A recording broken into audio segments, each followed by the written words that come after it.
Hello，你好，欢迎回来。Welcome back to Wisdom Wednesday with Johnny Tiger. The date is July 8th, 2020.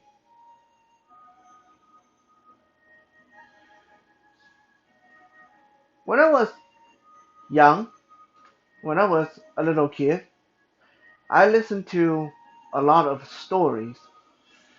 And of course, back then, most of the stories were related to my own culture. So I actually didn't get exposed to Andersen's Tale or Grimm's Tale until I was almost 9 years old. Prior to that, my world was the Chinese world. My culture, my understanding of this world was solely based on Chinese culture, Chinese tradition.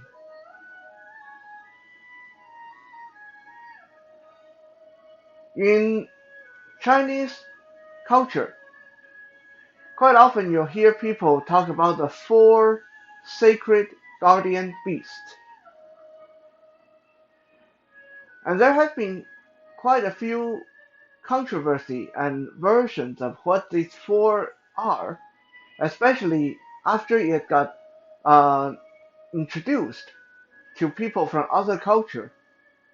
And yes, I do consider Japan and Korean other cultures, no matter what they say. But anyway, we won't dwell on that. We talked a little bit about that in the previous episodes already. So move on. Um, it was not until it get exposed to the other culture that all these new versions, new controversies came up. So today I want to talk a little bit about how it really is. Who are the four Chinese sacred beasts? What they do, and then I want to focus on the Qilin or Kirin, if you go by the Korean and Japanese pronunciation. Properly in Mandarin, it's Qi Lin. So it should be like Cheling, but on paper it's actually spelled Qiling.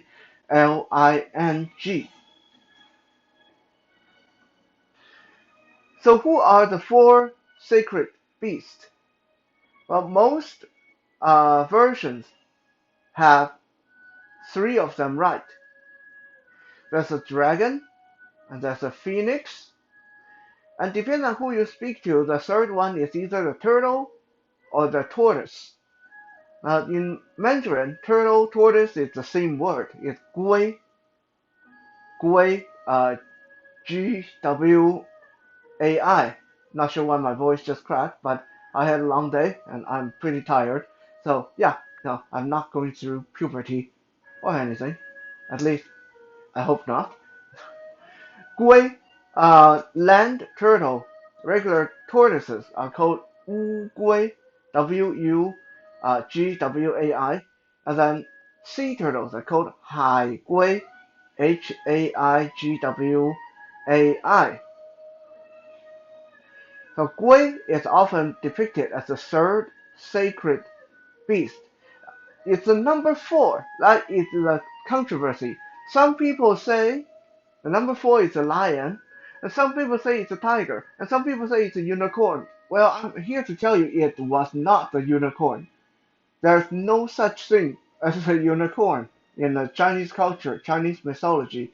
Chinese people, at least traditional Chinese people, do not recognize such a thing as unicorn. Traditionally, the original version, how it was taught to us as Chinese children, the fourth beast is Qilin or Qilin. I'm just going to say Qilin from here on, just because that's how it's spelled in English. And I think if I keep saying Qilin, some of you is going to just get confused as how to pronounce it. Uh, just remember that on paper it's Qiling, while when you pronounce it as how it's supposed to be, Qilin, it's Chelin. Ling. Not quite sure why they didn't spell it the way it's supposed to sound, but I don't understand a lot of how when Mandarin, spoken Mandarin, gets translated into English and it's written totally strange. Take my last name, for example. A lot of people know my last name is Tai, T-A-I, but that's actually not how my last name is pronounced. In my language, in Mandarin, my last name is spelled Dai, D-A-I. There was a D rather than a T. But somehow when we immigrated to Canada, it got changed over to Tai. So I actually run into this sometimes Chinese people or Taiwanese people I run into and say, hey, you're part of the Thai family. I said, no, actually I am the Dai family. It just it got spelled over to Thai for some reason. Anyway, I digress. The four legendary great guardian beasts. Um, I actually did a complete story on Legends of the Turtle on the Johnny Tiger Experience podcast a couple episodes ago. So if you are interested in the turtle and the story, the legend surrounding the turtle, please check it out on any podcast platform. Just search for Johnny Tiger Experience podcast, and you will find the best podcast in the world. But yeah, I'm a little bit biased, but it's true. It is the best podcast in the world, and that's my story, and I'm sticking to that. So anyway, if you are interested, if you like these Wisdom Wednesday, and you are interested in more Chinese culture and Chinese related stories and folklores and beautiful Oriental music, check out the podcast. We have a lot more over there. Uh, Now, after that shameless bit of advertisement, uh, dragon symbolizes power and responsibility. Phoenix symbolizes beauty and pride and health. The turtle symbolizes longevity and peace, while the Qilin symbolizes prosperity and friendship. Some people will say the Qilin actually symbolizes peace as well, but that is really depending on which version. The earlier depiction of the Qilin wasn't very peaceful. It wasn't until the Qilin was depicted by Buddhists that it became a symbol of peace. So if we want to go back to the original, then Qilin was more the symbol for prosperity, friendship, honor, and justice. Because in the old days, there were a lot of judges, a lot of noble rulers that said they were here to judge people on behalf of the Qilin. Now, we don't need to talk too much about the dragon and the phoenix because those two are so popular and so famous. They pretty much don't need any kind of introduction. Uh, we all know what they look like, we all know what they do, and there's thousands, if not millions, of story around those. And as I said, I already talked about the turtle on the podcast. So today I want to kind of focus on the Qilin because the Qilin is a very controversial beast and it's one that is often neglected and not even known by people outside of Chinese uh, circle or Chinese culture. So what does the Qilin look like? The Qilin is like the Greek chimera, which means it's a beast that take on traits of several other beasts. The Qilin is often depicted to be covered in flame, and it has a head of a dragon, the antler like a deer, it has whiskers like a lion or a tiger, and scales on its body also like a dragon. The shape of the body is said to be a very powerful hoofed animal, either a deer or a horse. And the killing is often depicted to be walking on cloud or walking on balls of fire. How did this beast first came to be is anyone's guess, but the most original and authentic version I have heard was that the killing was a descendant of the dragon, just like the tortoise was the firstborn of the dragon. Uh, the killing was said to be the result of a dragon mating with a horse, and yeah, uh, going to digress a little bit and tell you guys, in Chinese mythology, the dragon is the most, uh, uh, uh, uh, uh, let's just say friendly, shall we? The most friendly creature. The dragon is the most powerful, and also it's the most friendly. It loves making friends, and it loves making female friends, and it had a lot of offspring with different kind of animals and creatures, and yeah. I mean, I'm trying to keep this as child friendly as I can, so we're not going to go too deeply into that. Let's just say the dragon had a lot of love to give, and he wasn't very picky on who he fell in love with. A little bit like the Greek god Zeus, truth be told. So the killing was said to be the result of a dragon's love affair with a horse, and throughout history, this is why some people say the killing the unicorn.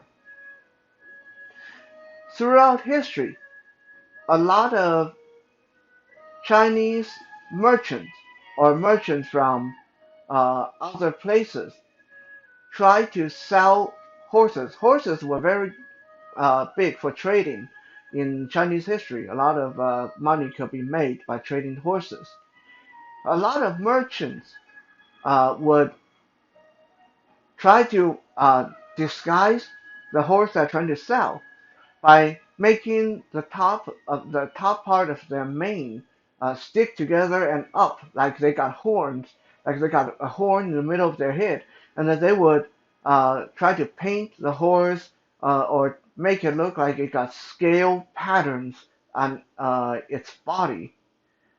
And quite often, these merchants will tell the nobleman or the Chinese emperor that this is a special horse. This is why I want 1,000 gold for this horse, because it's not a horse. You see, this horse is actually an offspring of a Qilin. This is a true Qilin. So a lot of noblemen, a lot of emperors, a lot of people who believed in the legends of the Qilin, how it was supposed to be justice and honorable and brave and peaceful and friendly and above all else, prosperity. Having a Qilin at home would bring you money, so they would spend a lot of money to buy these uh, horses that were disguised as Qilin. Now, because there was no real convincing way to make a horse have antlers like the real Qilin were depicted, they usually make the horse look like they have a horn coming out of the top of their head, which is basically they grab the top portion of their mane and twist it around and then glue it together somehow, and that turned into what some people say is uh, unicorn, being the fourth number four sacred guardian beast. But no, what those people think were unicorn, they were just horses being disguised as Qilin. There were some people that would say the Qilin was a giraffe, and there is some truth to this belief, but people who say the Keeling was a giraffe was they got it backward. It's more like the giraffe was a Keeling. And let me explain this.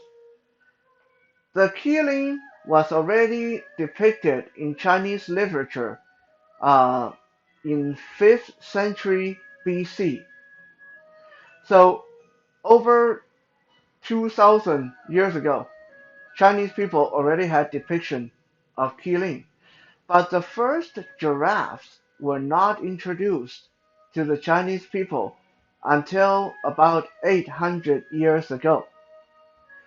They were brought as a gift to the Chinese emperor by some African ambassador. And because Chinese people never saw giraffe before, they thought that was the real life Keeling. Because, in legend, Keeling were described to be really big, giraffes were really big, and Keeling were described to have antlers, and giraffe had antlers, and Keeling were described to have scales. Well, if you look at the pattern on the giraffe, they kind of look a little bit like they have scales. Uh, so immediately, Chinese people thought the giraffes were Keeling, and the African ambassador, being a very smart person, played along and told the Chinese emperor, "I brought you a real life Keeling." So that's when giraffe became associated with Keeling. So it's not that Keeling were always giraffes. Now Keeling were there first, and then giraffe came to China, and people thought giraffes were real life Keeling and made the association.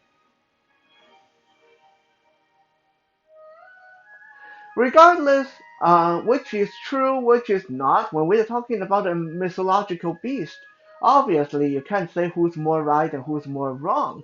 So I think we can take this just as a note of interest, and you get to learn about a new, interesting, legendary mythological beast in my culture, and I get to cheap out on an episode of Wisdom Wednesday when I really didn't know what I could talk about that was remotely interesting. So thank you for checking out this week's Wisdom Wednesday. Uh, Maybe it was a little bit weak. Maybe you liked it. Either way, let me know in the comment section, and I will see you guys again tomorrow in Toys Thursday. For now, have a good night.